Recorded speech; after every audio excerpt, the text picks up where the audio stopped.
A NATO promise not to enlarge? No, not even according to Putin 1.0. This article was written by Ambassador Stephen Pifer and read by an automated voice. Published on January 7, 2026 by Just Security, an essential resource for those shaping a just and secure world.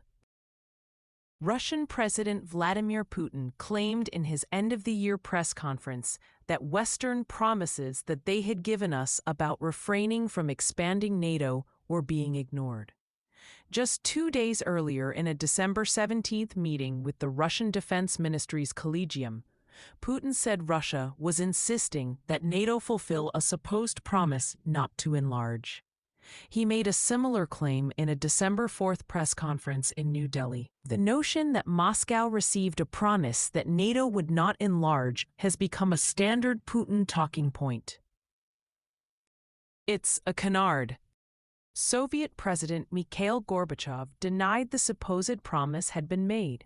Boris Yeltsin, the first Russian president after the Soviet breakup, did not raise it publicly or with his American counterpart. And Putin himself also did not raise it for the first 7 years of his presidency. A Russian claim takes hold. The Kremlin did not like NATO enlargement from the beginning, and significant voices in the West, such as George Kennan, criticized alliance enlargement. However, the notion of a NATO promise not to enlarge has gained currency only in the past 2 decades. That reflects sometimes contrasting statements made by Western officials in 1990, as well as successful Russian disinformation efforts launched after Putin had been president for years. The supposed no enlargement commitment has been adopted by a disparate group of Western commentators.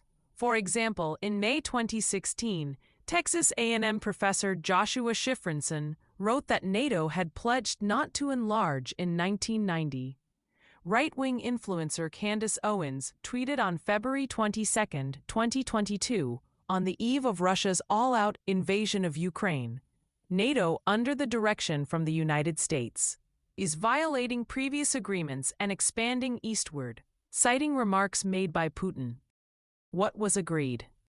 As talks about the reunification of West and East Germany began in early 1990, some U.S. and Western officials floated the idea that NATO could agree not to enlarge. Some suggested a broad commitment, while others focused more narrowly on what the alliance might or might not do in East Germany. In one frequently cited conversation, Secretary of State James Baker told Gorbachev in Moscow in February 1990, "If we maintain a presence in a Germany that is part of NATO, there would be no extension of NATO's jurisdiction for forces of NATO 1 inch to the east."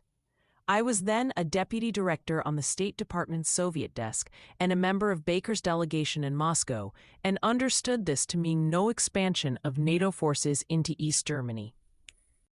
In any case, as American University professor James Goldgayer has noted, U.S. officials backed away from the broader suggestions. Instead, the negotiations on German reunification addressed the narrow issue of not introducing NATO forces into former East German territory after reunification. NATO member states made no broad undertaking to not take in new members. The 2+4 negotiations between West Germany and East Germany, plus Britain, France, the Soviet Union, and United States, produced the Treaty on German Reunification, signed in September 1990 in Moscow. The treaty includes no commitment not to enlarge NATO. Its Article 5 addresses the status of military forces in Berlin and former East Germany. As long as Soviet forces still remained in East Germany, withdrawal would not be completed until 1994. The only Western units that could deploy there were German territorial defense forces, not under NATO command. The United States, Britain, and France would not increase their troop levels in Berlin. After completion of the Soviet withdrawal, German units assigned to NATO could deploy into former East Germany, but foreign forces could not. In sum, the treaty ruled that non-German NATO military forces could not deploy into what had been East Germany. but it contained no broad commitment that the alliance would not enlarge. Gorbachev denied it. Gorbachev was president of the Soviet Union in 1990 when the reunification treaty was concluded. In an October 2014 interview, he denied a NATO promise not to enlarge. The topic of NATO expansion was not discussed at all, and it wasn't brought up in those years. What was discussed, according to Gorbachev, was ensuring that NATO military structures did not deploy in former East Germany. That was a logical point, given that Soviet forces would not complete withdrawal for 4 years. As noted above, the reunification treaty addressed that. Yeltsin did not raise it. The Soviet Union collapsed at the end of 1991. The new Russian leader, Yeltsin, was no fan of NATO enlargement, but there is no record of Yeltsin publicly claiming that the alliance had committed not to enlarge. In an October 1993 letter to President Bill Clinton, Yeltsin wrote that enlargement violated the spirit of the German reunification treaty and seemed to suggest that the treaty's limits on deploying foreign troops in former East Germany amounted to a broader ban on NATO enlarging to the east. However, he made no mention of any promise not to enlarge. The issues of enlarging the alliance and NATO-Russian relations arose regularly in talks between Clinton and Yeltsin. Most U.S. records of those conversations have been declassified. They do not reveal a Yeltsin claim to Clinton that NATO was breaking a commitment not to add new members. Did no one in the Kremlin or in the Russian Foreign Ministry tell Yeltsin of this supposed promise? My own recollection from my time at the National Security Council from December 1994 to August 1997 is that Yeltsin never raised an alleged no enlargement promise. Nor did Putin. Putin became president of Russia on January 1, 2000. In his first years as president, Putin seemed to want to cultivate positive relations with the United States and the West. Though, as it turned out, he apparently wanted to entertain ties only on his terms.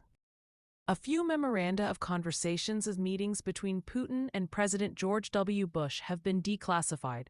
In their first meeting in June 2001, Putin questioned the need for NATO enlargement and said Russia felt left out, but did not cite a NATO promise not to enlarge. When asked about the prospective entrance of the Baltic states into NATO in a November 2001 interview, Putin questioned whether mechanical enlargements of the alliance would increase security in the 21st century, but voiced no word about a no enlargement commitment. Putin attended the May 28, 2002 NATO-Russia summit in Rome that produced a declaration in which the sides said they would deepen relations between the alliance and Russia. And a subsequent press briefing, Putin did not claim the alliance had committed not to enlarge, though he had to know that Allied leaders would hold a summit that November and extend invitations to additional countries to join NATO, likely including Lithuania, Latvia, and Estonia. Just days earlier, on May 17th, Putin had appeared at a press conference with Ukrainian President Leonid Kuchma. Instead of complaining about NATO breaking a no enlargement commitment, he encouraged Kuchma to take Ukraine as far as it wished with the alliance. Ukraine has its own relations with NATO. There is the Ukraine-NATO Council. At the end of the day, the decision is to be taken by NATO and Ukraine. It is a matter for those two partners. With that encouragement from Putin, Ukraine publicly announced just 6 days later its intention to seek NATO membership. Putin had obvious opportunities in subsequent years to raise NATO's supposed promise. For example, in an April 2004 meeting with German Chancellor Gerhard Schroeder, Putin said NATO enlargement would not address contemporary threats, but assessed NATO-Russia relations as developing in a positive manner. The Kremlin website makes no mention of an alliance commitment not to enlarge. In a May 2005 interview with a French TV company, Putin was specifically asked, "Does it irritate you that NATO is seeking to expand its influence among your neighbors and partners, in Ukraine and Georgia, for example?" Putin responded, "This does not irritate us. If NATO wants to expand to take in these countries as members, that, of course, is another question." Putin went on to call enlargement a technical process, said he did not understand how enlarging to include the Baltic states would promote greater security, but added, "I want to stress that we will respect their choice because it is their sovereign right." The interview gave Putin the ideal opportunity to remind the journalist and the world of any supposed commitment by the alliance not to enlarge. According to the Kremlin website's transcript of the interview, he said nothing about it. For 7 years. By late 2006, Russian relations with the West, particularly the United States, had become more difficult. It appears that Putin publicly raised the alleged no enlargement promise for the first time only at the February 2007 Munich Security Conference. I think it is obvious that NATO expansion does not have any relation to modernization of the alliance itself or with ensuring security in Europe. And we have the right to ask, against whom is this expansion intended? And what happened to the assurances about not enlarging our Western partners made after the dissolution of the Warsaw Pact?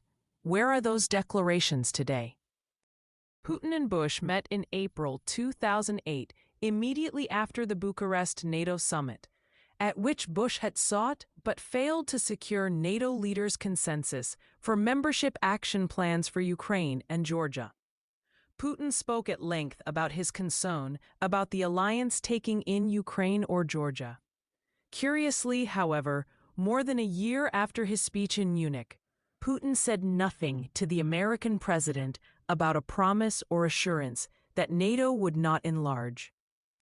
When Putin spoke in Munich, he had been president of Russia for 7 years. So, are people to believe Putin only learned about this promise that late in his presidency? Even if in his early years as Russian president, Putin sought good relations with the West, would he not have gently mentioned the promise? Or, more logically, did Putin and the Kremlin in late 2006 or early 2007 simply manufacture the argument based on some loose talk in 1990? Putin uses this now as a pretext to help justify his neo-imperialist war on Ukraine. However, it is a promise denied by Gorbachev, never raised by Yeltsin, and not mentioned by Putin for 7 years, and then only when US-Russia and NATO-Russia relations had begun to deteriorate. Thank you for listening to this article, published on Just Security. To stay up to date on Just Security's analysis of law, policy, and current events, go to justsecurity.org, subscribe to Just Security on Substack, and follow us on LinkedIn, Blue Sky, Facebook, Instagram, and Threads.